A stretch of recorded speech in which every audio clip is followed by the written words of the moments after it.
Commander, are you coming to check up on me? You look much better. How are you feeling? Dr. Chakwas assures me I am going to be fine.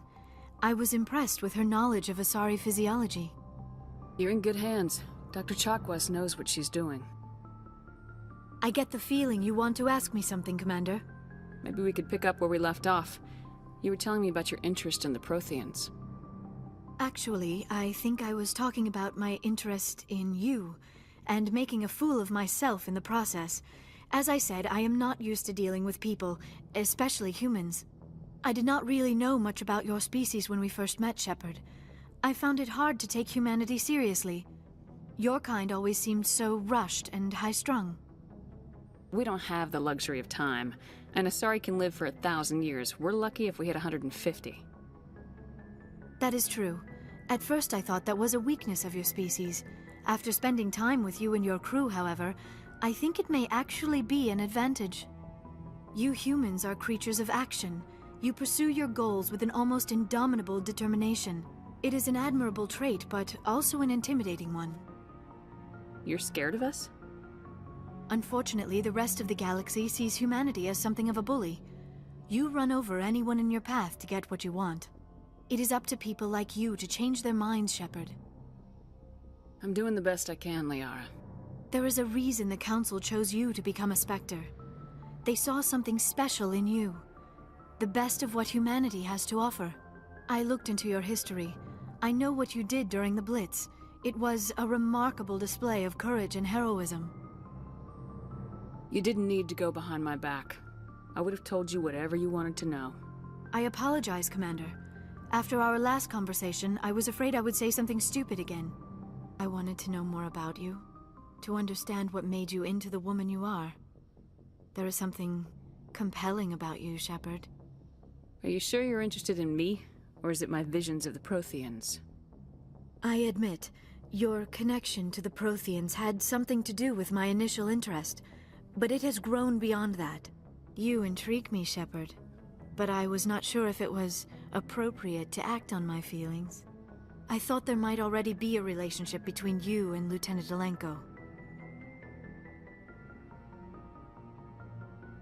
The Lieutenant and I are just friends. Nothing more. My mistake, then. I am not as adept at understanding human relationships as I thought. But what about us, Shepard? Is there a mutual attraction, or was I wrong about that too? No, you were right. There is something between us. I knew it, and I knew you felt it too. But does this not seem rather strange? Why do I feel so close to you? We have only known each other a short time. We are from two different species. We have almost nothing in common. This makes no sense. These things never make sense. They just happen and we get swept up in the storm. You make it sound so chaotic, so dangerous.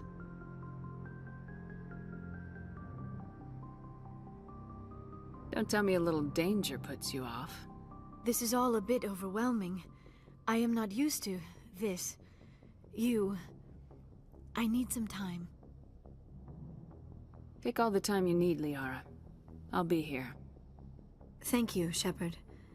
Let's just talk about something else for now. I should go. Goodbye, Shepard.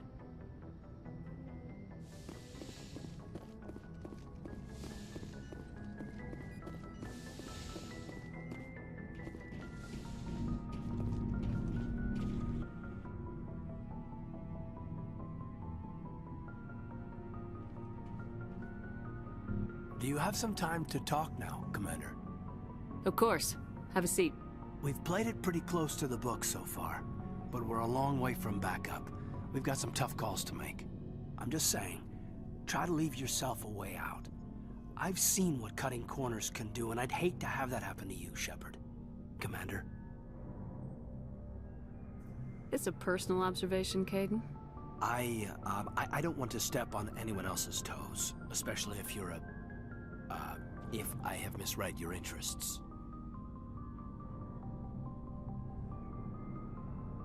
Someone? You're referring to our young Prothean expert. I think she's older than both of us put together, but, yeah. There's a lower deck rumor that she's, interested in you, as more than a source of Prothean data. She's a very interesting lady. Not to my, tastes, but, I never claimed to be big on alien culture. You seem awfully worried about my personal affairs. It's just that we don't have much downtime these days. I like being around you, but I don't want to take up your personal time.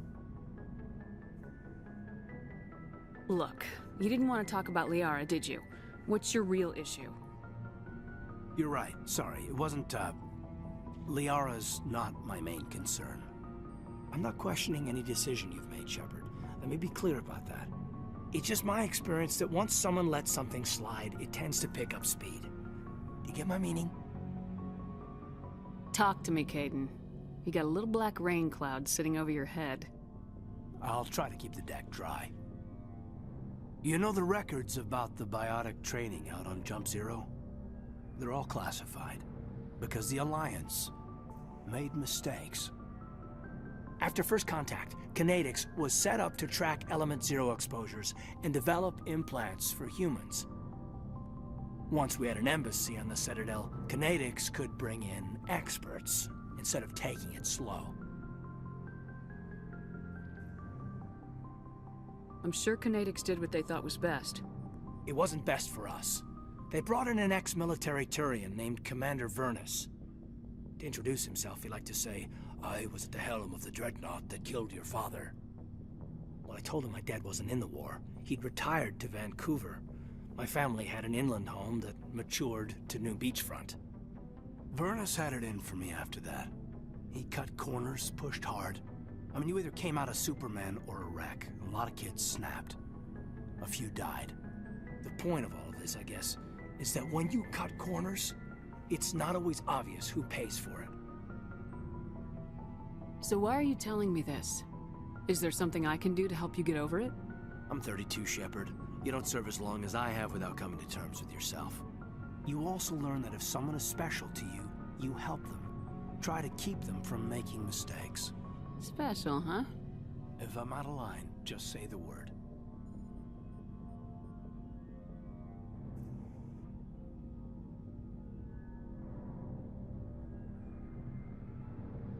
You're not out of line, Kaidan. But there are regs. I get you, Shepard. I don't make a habit of complicating the chain of command. Just think about what I said.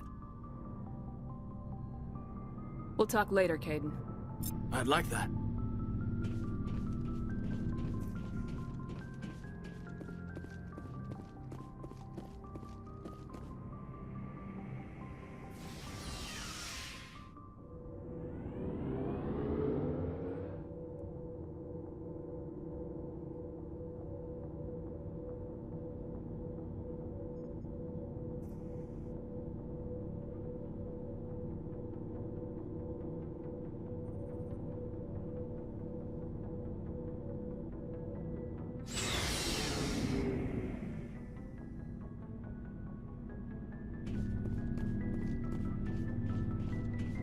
So, we've got Saren on the run.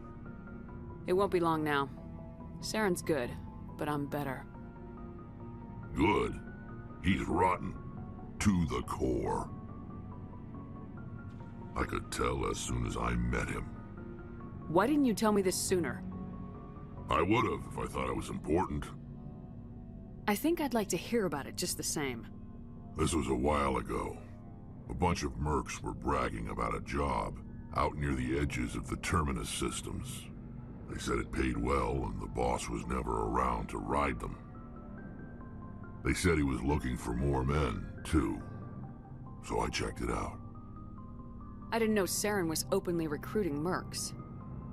It wasn't that open, and he only showed his face once. We'd been raiding ships in the area for months when we took out this massive cargo freighter. Our biggest haul yet. I was on board checking bodies for valuables, looking for some extra credits. That's when I saw him. What did Saren want with the ship? I don't know what he wanted. He was just moving through the ship, watching. Couple of the mercs called him by name, but he never spoke to them. Never spoke to anyone. I had a really bad feeling about him, so I got the hell out. Didn't even wait to get paid. That's the only time you saw him? Yeah. Didn't even know who he was. Still wouldn't if I hadn't joined up with you. But my instincts were right. Every other merc on that mission turned up dead within a week. Every damn one. So long, Rex. Shepard.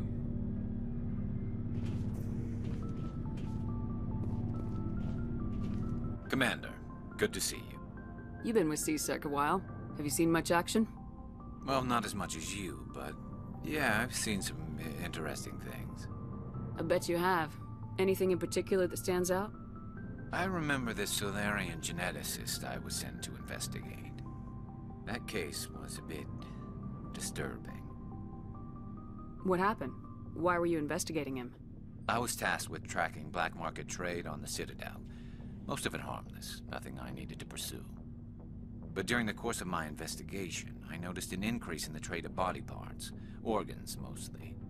We usually get a few of those, but not the numbers I was seeing. We weren't sure if there was a new black market lab or if some freak was harvesting organs from citizens. So what was it? Both, actually. But it took us a while to figure that out. So how did you figure out what was happening? First, we got a hold of a sample and ran DNA tests. The weird thing was, the match led us to a Turian who was still alive and was very convinced he'd never lost his liver. After a bit of digging, I discovered this Turian worked briefly for Dr. Salion, the geneticist. So I went to his lab hoping to find evidence of cloned organ development, but there was nothing. No Solarian hearts, no Turian livers, not one Krogan testicle. You're kidding, right? Why would anyone want Krogan testicles?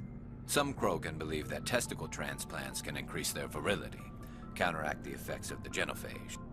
It doesn't work, but that doesn't stop them from buying. They'll pay up to 10,000 credits each. That's 40,000 for a full set. Somebody's making a killing out there. What'd you do about the geneticist? I brought in some of his employees for interrogation, to see if I could get them to talk. While I was interviewing one of them, I came across something suspicious. You mean threatening? Was that really necessary? Maybe, maybe not. Either way, it paid off. One of my detainees started bleeding profusely during the interview. We offered to patch him up, and he got frantic, freaked out. I ordered a full exam to find out what was going on. Our medics found incisions all over his body, some of them fresh. That was our big break. These people weren't just Dr. Salion's employees. They were test tubes. Walking, living test tubes. He was growing parts inside these people? Exactly. He cloned their organs right inside their own bodies. Then he harvested them and sold them off. Most of the victims were poor. He'd pay them each a small percentage of the sales, but only if the organs were good. Sometimes an organ wouldn't grow properly, so he'd just leave it in them. Most of them were a mess, but only on the inside, hidden so nobody could see it. I hope he got what he deserved. That's the worst part.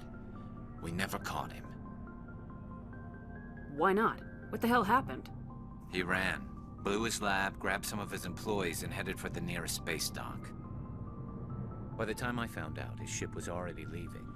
He threatened to kill his hostages if we tried to stop him. But you went after him anyway, right?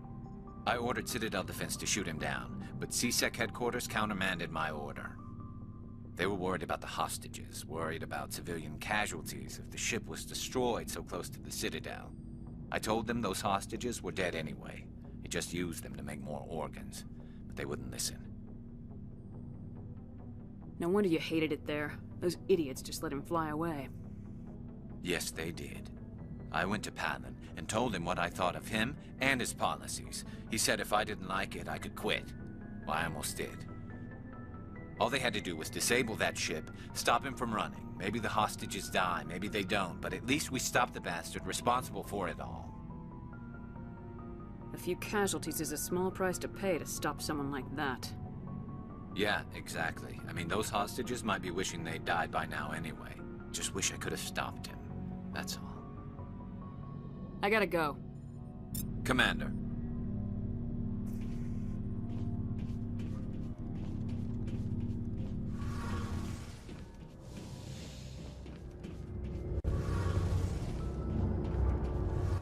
Shepard, I'm glad you're here.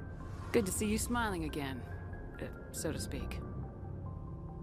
I'm sleeping much better now. I guess I'm getting used to how quiet your ship is. I still think a lot about my pilgrimage, though. I know Saren's our top priority, but with all the worlds we go to, I was hoping to find something to bring back to the flotilla.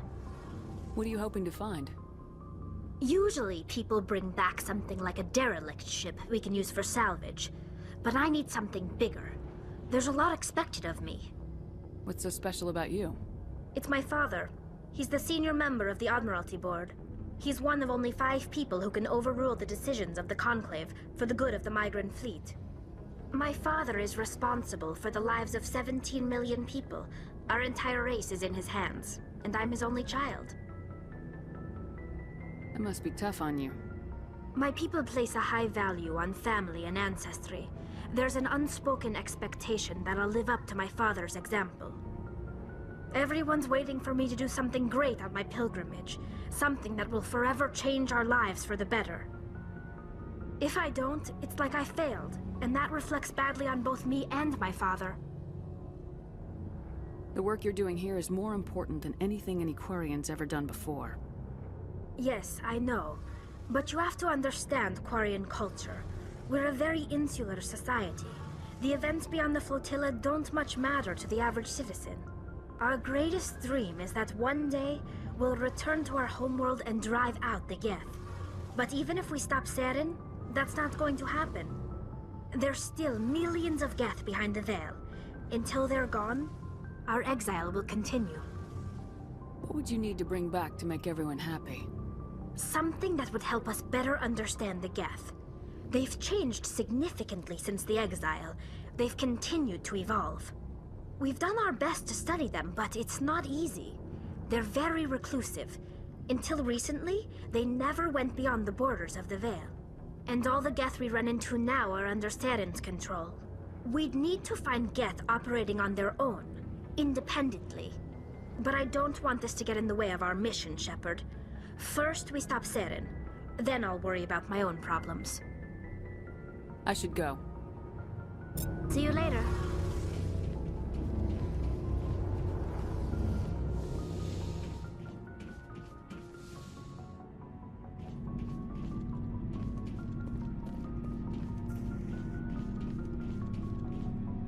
Commander?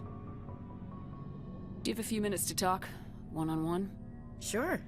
I was just watching some mail from home. Oh, before I go, we saw Kaidan in a news vid about the Normandy. He's cute. Later, sis. Let's pretend this never happened. Are you interested in the Lieutenant, Chief? No, ma'am. And anyway, Scuttlebutt says he's already sweet on someone. What's up? You didn't come by to eavesdrop on family mail. Your family seems to be important to you. Yeah, we've always been close. Me and my sisters especially. With Dad on duty so much, I had to help Mom raise them. You're lucky to have a close family. Oh, sorry, I forgot about your family situation. Or lack thereof. Relax, Williams. I've dealt with it. Asked me to clear a bunker of armed hostiles? No problem. Dealing with the foot in my mouth? Not so good with that. Things were tense between Sarah and me for a while. Then we bonded. Sounds like your father wasn't around much. Wasn't your family stationed near him? Dad always wanted to serve in space, but he wanted us to have real ground under our feet. He'd say, space is beautiful, but you can't raise a family there. I cannot rest from travel. I will drink life to the lees. All times I've enjoyed greatly. have suffered greatly, both with those that loved me and alone. For always roaming with a hungry heart, much have I seen and known, cities of men and manners, climates, councils, governments. I never thought I'd hear you reciting poetry. Just because I can drill you between the eyes at 100 meters doesn't mean I can't like sensitive stuff. Just don't spread it around. Ulysses was my dad's favorite poem. Every time he shipped out, he recorded me reading it. He had a dozen versions when he retired. Does he still like it?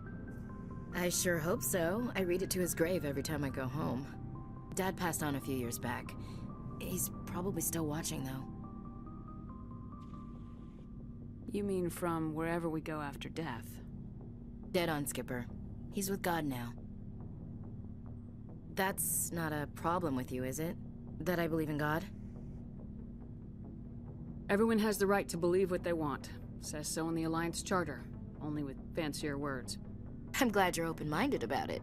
I've met a few people who are really weirded out by my faith.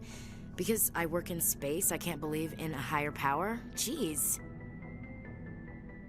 Hello, have you people looked out the window? How can you look at this galaxy and not believe in something? I should get back to my duties. Didn't mean to take up so much of your time. What's your opinion of the last mission? A little spooky how you handle that young guy. Didn't figure you'd know how to speak corporate. All you need to do is show them how getting what you want gets them what they want. You make it sound easy. Frankly, I just wanted to put a few rounds in him and leave. Dismissed, Chief. Ma'am,